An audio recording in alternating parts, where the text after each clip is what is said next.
Welcome to the Azul Optics Quick Start series. This course covers how to explain the examination to a patient and how to run the examination. So firstly, let's talk about explaining the examination to the patient. The MPI tablet controller has a visual aid and some prompts to help you to explain the test to a patient. Use the rotating bow tie on the tablet to illustrate to the patient what they'll see and to confirm whether they're comfortable with clockwise and anti-clockwise, and if not, how else will they tell you the direction of rotation. Here's an example explanation where the patient is being shown the tablet. When you look into the viewing port, you'll see a white circle of light that looks like this. Look directly at the center of the light and relax.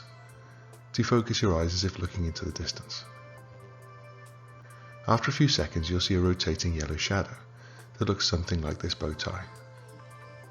The actual bow tie will be very faint, so don't worry if it's difficult to see. Just relax, look into the distance and take your time. Can you tell me which way this example is rotating? Clockwise? Great. So, during the examination, we'll run through a number of tests. Each time, just tell me the direction that the bow tie is rotating. It'll become more difficult to see with each test. What we're trying to do is find the point at which you can no longer see the bow tie. So it's very important that you only answer when you're sure of the direction. It's very important not to guess, as this could invalidate the results.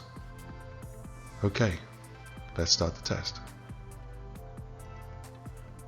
So, before you start the test, decide whether you want to store the patient's examination results.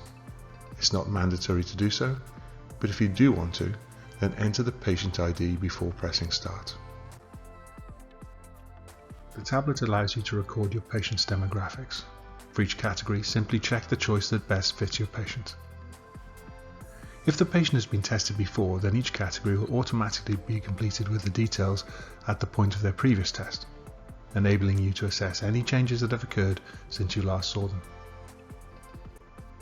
Completing this data is not mandatory. However, there are two very good reasons to do it. Firstly, tracking changes in patient behavior over time could help explain changes in macular pigment density.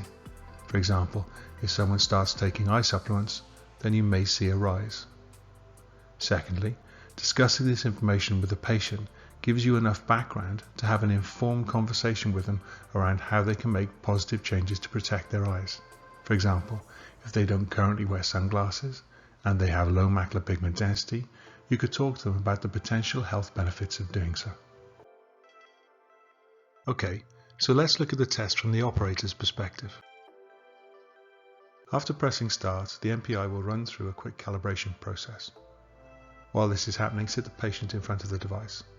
It may be a good idea to clean the viewing port with an antiseptic wipe. Either adjust the table or the chair so that the patient can look into the device comfortably, with the bridge of their nose level with the top of the machine. Ensure that the patient has a comfortable place for their arms and legs. The patient should be looking into the viewport with their forehead touching the MPI. This will make sure that external light is excluded without the need to control the brightness in the room. To start the examination, press Go. The system will show the bow tie rotating in a clockwise direction. Ask the patient if they can see the rotating yellow shadow, and remind them that it is very faint and to look at the center of the light, and to defocus their eyes. It may take some time, so offer some encouragement. When they answer, press the corresponding button to progress to the next level. The first two tests will always be clockwise and anti-clockwise. These are training rounds that give the patient a chance to get used to the test process.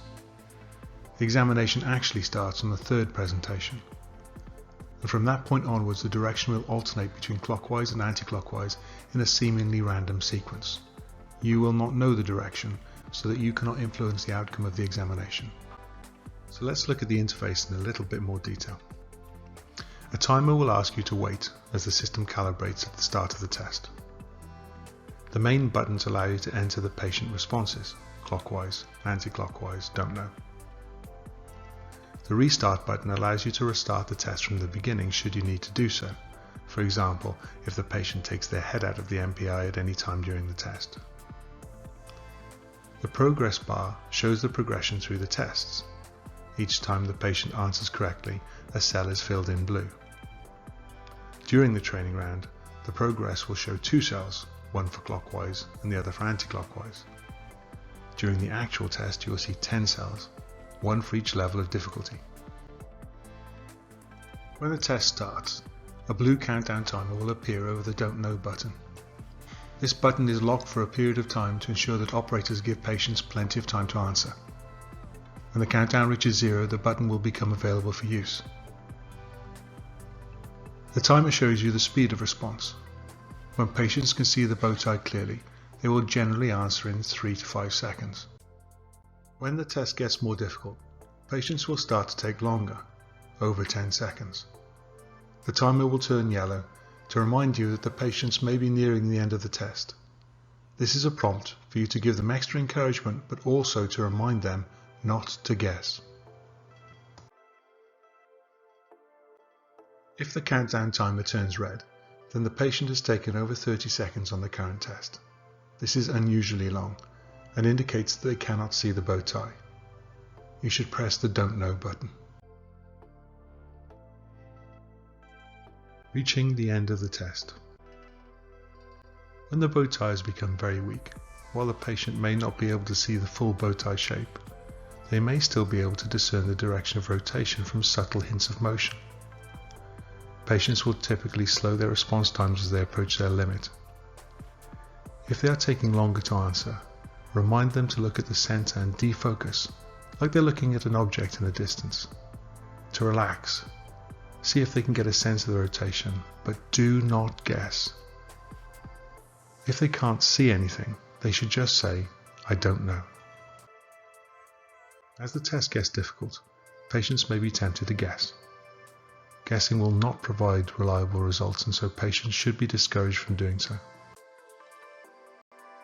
Patients tend to answer quickly when they can see the bow tie easily.